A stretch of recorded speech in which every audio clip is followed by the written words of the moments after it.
Hi, I'm Benjamin Grosvenor, and this is a short introduction to Benjamin Britten's piano concerto.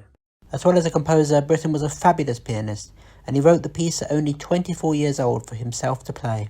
The work is in 4 movements, and the first is a dazzling toccata. It starts with a burst of energy and continues at a tremendous pace all the way to the piano cadenza.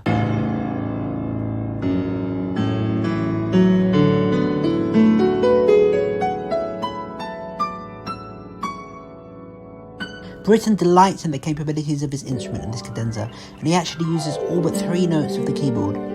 It's filled with inventive textures and colours, various glissandi, and writing of immense virtuosity.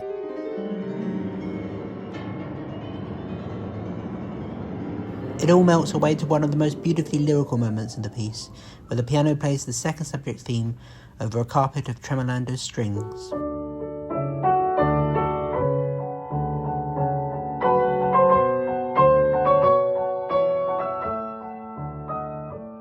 The second movement is a waltz, and it starts with a gutsy viola solo. A critic at the time described this movement as a fascinating psychological study. It's filled with interesting orchestration that sometimes shows some indebtedness to Mahler. In one of my favourite moments, the piano plays the theme accompanied by a single tambourine.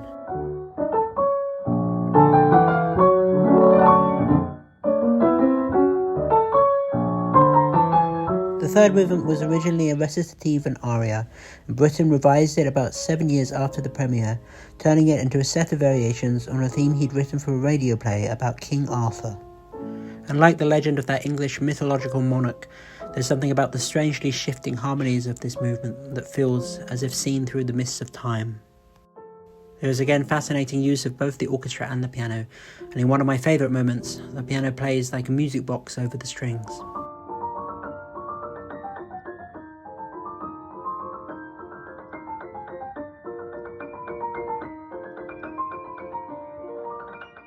The last movement is a march, and it's certainly ironic, though not satirical. It perhaps has something of Shostakovich in it, and you can imagine the pacifist Britten slightly poking fun at the military marches of the time.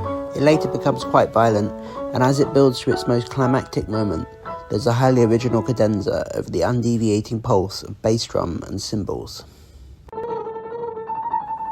After a blazing restatement of the opening theme by the orchestra, there's a furious coda and an explosive ending. Supposedly at the premiere, Britten's shirt stud flew into the audience. I think you can see here why that might have happened.